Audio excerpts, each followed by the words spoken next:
పండుగ వేళ విద్యార్థులకు కానుక ఇచ్చిన కూటమి ప్రభుత్వమని మంత్రి కొల్లు రవీంద్ర అన్నారు.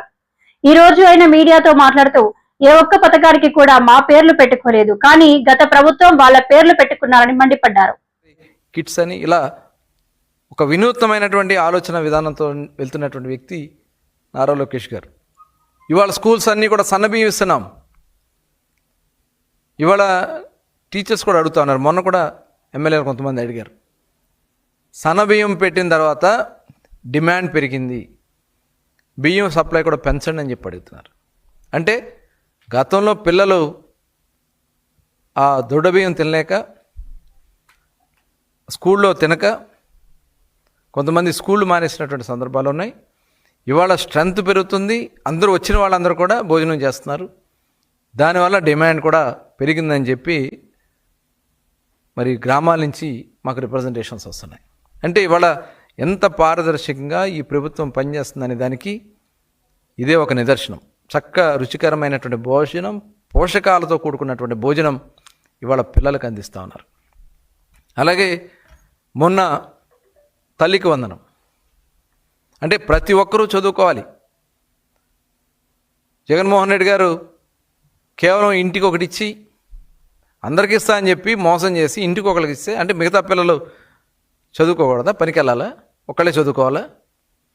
అందుకనే ఎంతమంది పిల్లలున్నా అంతమంది పిల్లలకి ఇవాళ ఈ ప్రభుత్వం ఫీజు ఏదైతే తల్లికి వందనం కింద 68 లక్షల మంది విద్యార్థులకి తల్లుల ఖాతాల్లో డబ్బులు వేస్తున్నటువంటి ప్రభుత్వం. ఇద్దరున్నా ముగ్గురున్నా ఎంతమంది ఉన్నా.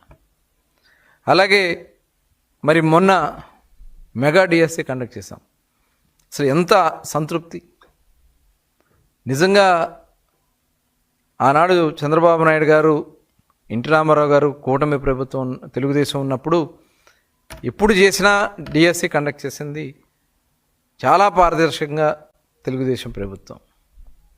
ఇప్పుడు కూటమి వచ్చాక కూడా చాలా పారదర్శకంగా చేసి దగ్గర 16,000 పోస్టులు ఇవాళ భర్తీ చేశారు. ఎక్కడ కూడా చిన్న అబ్జెక్షన్స్ లేకుండా, టెక్నికల్ ప్రాబ్లం లేకుండా, మెరిట్కి మాకు అన్యాయం జరిగిందనే మాట లేకుండా, స్పోర్ట్స్ కోటా కూడా ఇచ్చి ఇవాళ భర్తీ చేసినటువంటి ఘనత గౌరవ ముఖ్యమంత్రి చంద్రబాబు నాయుడు గారిది, విద్యాశాఖ మంత్రి నారా లోకేష్ గారిది.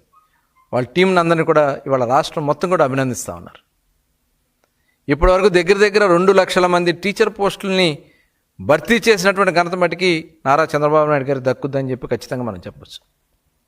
ఇవాళ కౌన్సిలింగ్ విధానం ద్వారా ట్రాన్స్ఫర్స్లో కూడా ట్రాన్స్పరెంట్గా, ఎక్కడా కూడా ఎవ్వరి ఇన్వాల్వ్మెంట్ లేకుండా ట్రాన్స్పరెంట్గా ఇవాళ టీచర్స్ ట్రాన్స్ఫర్స్ కానీ, మొన్న జరిగినటువంటి డిఎస్సి నోటిఫికేషన్ జరిగినటువంటి విధానం కానీ, భర్తీ చేసినటువంటి విధానం కానీ చాలా అద్భుతంగా చేశారు. ఇవాళ ఇలా మంచి కార్యక్రమాలు చేస్తూ ఈ రాష్ట్రంలో మరి చూసాం 5 ఏళ్ళు BC hostels, SC ST hostels maintenance లేక చాలా దారుణంగా ఉన్నాయి. ఇవాళ దశల వారీగా అవన్నీ కూడా చేస్తూ ఉన్నారు. అలాగే స్టడీ సర్కిల్స్ ఏమైపోయినా తెలీదు. BC study circle, SC ST BC study circles మొత్తం కూడా నిర్వీర్యం చేశారు.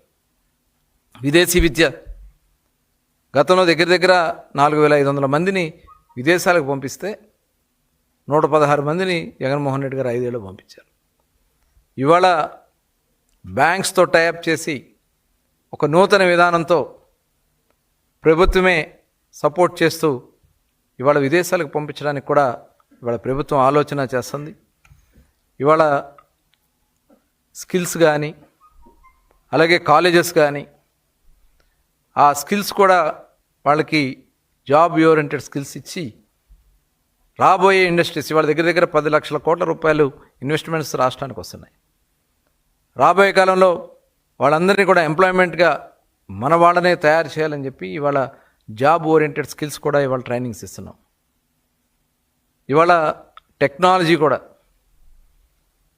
క్వాంటమ్ వ్యాలీ, మరి ఈరోజు చాలా సంస్థలు, గూగుల్ సంస్థ కూడా ఆంధ్ర రాష్ట్రానికి రాబోతుందని ముఖ్యమంత్రి గారు తెలియజేస్తూ ఉన్నారు. ఇలాంటి సంస్థల్లో అన్నింటిలో కూడా మన వాళ్ళకి ప్రతి ఒక్కరిని కూడా విద్యాబుద్ధులు, టెక్నాలజీ, స్కిల్స్ కూడా డెవలప్ చేసి ఈ రాష్ట్రంలో 20 లక్షల ఉద్యోగాల కల్పనకి రాష్ట్ర ప్రభుత్వం ముందుకెళ్తా ఉంది. ఈ 5 ఏళ్ళు గత ప్రభుత్వంలో జగన్మోహన్ రెడ్డి గారు మొత్తం విద్యా వ్యవస్థల్ని సర్వనాశనం చేశారు. పేద విద్యార్థుల్ని విద్యకు దూరం చేశారు. బకాయిలు పెట్టి ఇబ్బందులు పెట్టారు. ఇవన్నీ కూడా అధిగమించుకుంటూ ఇవాళ రాష్ట్రంలో ఒక బెస్ట్ నాలెడ్జ్ హబ్గా ఆంధ్ర రాష్ట్రాన్ని తయారు చేయాలనేది ముఖ్యమంత్రి గారి ఆలోచన. దానికి తగిన విధంగానే ఇవాళ వాళ్ళకి ఎక్కడా ఒత్తిడి లేకుండా, విద్యార్థుల మీద ఫీజుల గురించి భయపడే టెన్షన్ లేకుండా, గతంలో తల్లిదండ్రుల అకౌంట్లోకి వేసేవాళ్ళు ఫీజు రీయింబర్స్ డబ్బులు. ఇక కాలేజీ వాళ్ళు అడిగితే తల్లిదండ్రులు అడగమనేవాళ్ళు. తల్లిదండ్రులు అకౌంట్లోనేమో కొన్ని పడక బకాయిలు పడిపోయి చాలామంది విద్యార్థులు స్కూళ్ళు మానేశారు, కాలేజీలు మానేశారు. ఇవాళ అవన్నీ కూడా ఇబ్బంది లేకుండా డైరెక్ట్గా కాలేజీ అకౌంట్కి వేసి ఎక్కడా విద్యార్థులకి ఇబ్బంది కలిగించకుండా చాలా